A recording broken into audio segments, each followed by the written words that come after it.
Ang Brooklyn Nets ay kasalukuyang nakaharap sa isa sa pinakamalalang kontrata sa NBA, na binabayaran si Ben Simmons ng higit sa $40 milyon ngayong season. Sa kabila ng mataas na halaga, may halaga pa rin si Simmons sa trade dahil sa kanyang expiring contract na ginagawang kaakit-akit na asset para sa mga kuponang nais tanggalin ang mga long-term contracts na maaari nilang pinagsisisihan.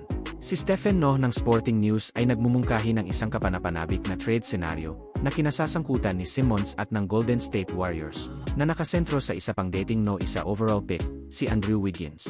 Ayon kay Noh, si Andrew Wiggins ay hindi nagpe-perform ng maayos mula nang mag-extension ng 4 na taon, $100 milyon sa Warriors. Ayon sa mga ulat, sinusubukan nilang ilipat siya upang malinis ang natitirang 3 taon ng kanyang kontrata. Ang pag-trade para kay Simmons ay maaaring magpabilis ng kanilang financial flexibility. Kung maibabalik ni Simmons ang kanyang kalusugan, siya at si Draymond Green ay maaaring bumuo ng isang mahusay na depensibong duo. Bagaman maaaring maging awkward ang kanilang offensive fit, ang kanilang defensive prowess ay hindi matutumbasan. Upang mapadali ang trade na ito, kakailanganin ng Warriors na magdagdag ng higit pang piraso kasama si Wiggins. Mga potensyal na karagdagan ay maaaring kasama ang mga batang talento, tulad ni Moses Moody at ang expiring contract ni Kevon Looney.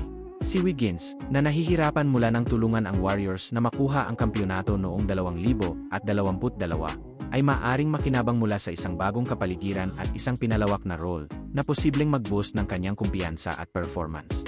Bukod dito, ang trade na ito ay magpapalaya ng isang mass salary slot para sa Warriors sa susunod na tag-init na magbibigay daan sa kanila na i-maximize ang kanilang roster habang nasa kanyang prime pa si Stephen Curry.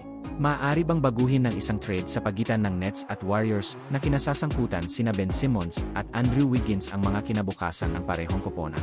Ibahagi ang iyong mga opinyon sa mga komento at huwag kalimutang mag-like at mag-subscribe para sa higit pang updates.